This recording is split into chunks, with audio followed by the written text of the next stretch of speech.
Reflection for Sunday, October 15, 28th Sunday in Ordinary Time. Matthew chapter 22 verses 1 to 14. Gospel. Matthew chapter 22 verses 1 to 14. Jesus again in reply spoke to the chief priests and elders of the people in parables, saying, "The kingdom of heaven may be likened to a king who gave a wedding feast for his son. He dispatched his servants to summon the invited guests to the feast, but they refused to come.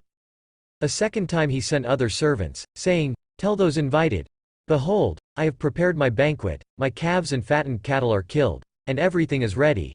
Come to the feast.' Some ignored the invitation and went away, one to his farm, another to his business. The rest laid hold of his servants, mistreated them, and killed them. The king was enraged and sent his troops, destroyed those murderers, and burned their city. Then he said to his servants, 'The feast is ready, but those who were invited were not worthy to come. Go out, therefore, into the main roads and invite to the feast whomever you find.' The servants went out into the streets and gathered all they found, bad and good alike, and the hall was filled with guests. But when the king came in to meet the guests, he saw a man there not dressed in a wedding garment. The king said to him, 'My friend, how is it that you came in here without a wedding garment?' But he was reduced to silence. Then the king said to his attendants, 'Bind his hands and feet, and cast him into the darkness outside, where there will be wailing and grinding of teeth. Many are invited, but few are chosen.'" Reflection. What are you going to do if, for example, a neighbor invites you to go to church for Holy Mass? Would you accept it or not? It would be easy to accept the invitation for those who grew up attending Holy Mass.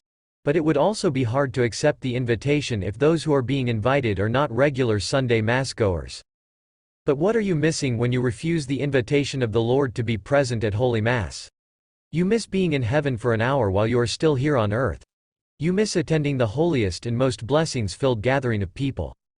In our Gospel, those who were invited refused the invitation of the king to attend the wedding feast of his son. For they all have their own preoccupations and priorities. But come to think of it, what is 1 hour for the wedding feast?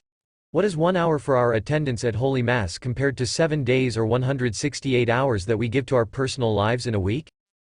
Jesus, in the Gospel, invites us to go to Holy Mass. He doesn't care about who we are, how sinful we are, how poor or rich we are.